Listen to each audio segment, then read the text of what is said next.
Oke, yang ketiga adalah berempati atau empati. Kemampuan mengenal motivasi orang, mengenal hot button prospek.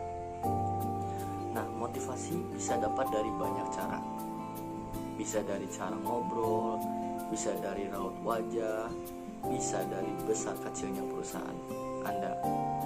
Perusahaan yang besar sekali dan dia tidak ada masalah dengan biaya, tidak ada masalah dengan uang, tapi bagi dia ada hal yang penting yang pengen didapat, yaitu penghargaan, pengen dapat sertifikasi. Nah, kita harus bantu untuk mendapatkan sertifikasi itu, karena motivasi besarnya adalah mendatangkan atau mendapatkan sertifikasi.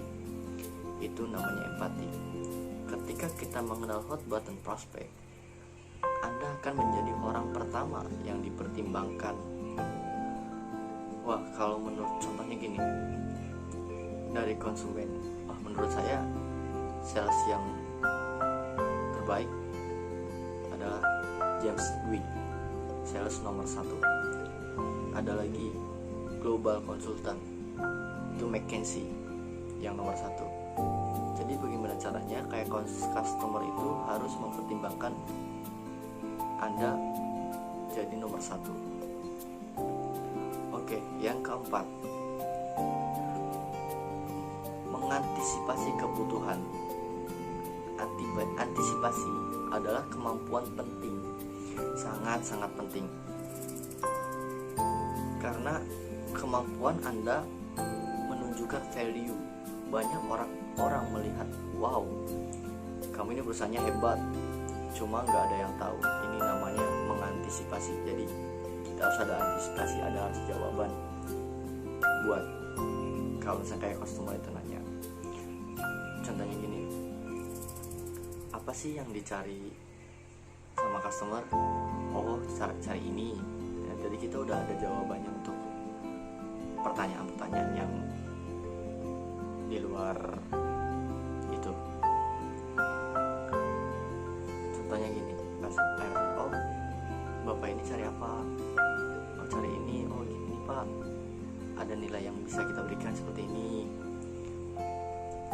Nah, ini namanya mengantisipasi kebutuhan. Misalkan bapak butuh yang mana sih? Kita udah ada antisipasi buat jawabannya. Kita udah melakukan ini. Misalkan ini lagi nyari DP murah, nyari yang ramah lingkungan. Nah, kita udah ada jawaban untuk itu. Kita harus sudah prepare ini sebelum bertemu dengan customer. Oke, yang kelima adalah attraction. Attraction adalah Anda harus bisa menampilkan diri sebagai seorang yang bisa dipercaya oleh konsumen. Dari cara berbicara Anda, dari cara berdandan, dari cara menyampaikan pendapat Anda, dari cara berpikir, dari status Facebook Anda, dari status WA Anda, status yang dilihat oleh konsumen. Itu ada beberapa konsumen yang suka atau tidak. Contohnya kayak kalian bikin status di WhatsApp banyak ngeluh, terus banyak status-status yang gak jelas. Nah, itu otomatis konsumen itu gak bakal suka dengan itu.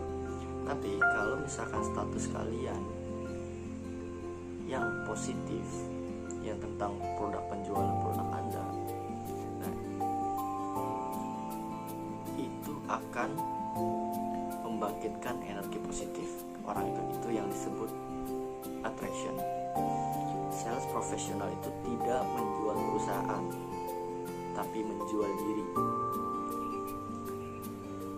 Jadi kalian itu harus investasi di diri kalian.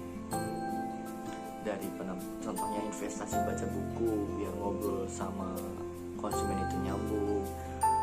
Terus investasi dengan penampilan, entah harus facial atau harus pakai baju-baju yang rapi agar konsumen itu ngeliat kita itu kayak, wah, ini kinclong banget nih orang nih. Jadi kalau misalkan dengan penampilan kita bagus, otomatis dari konsumen itu seperti kayak ngerasa enak dilihat, enak diajak ngomong, wangi,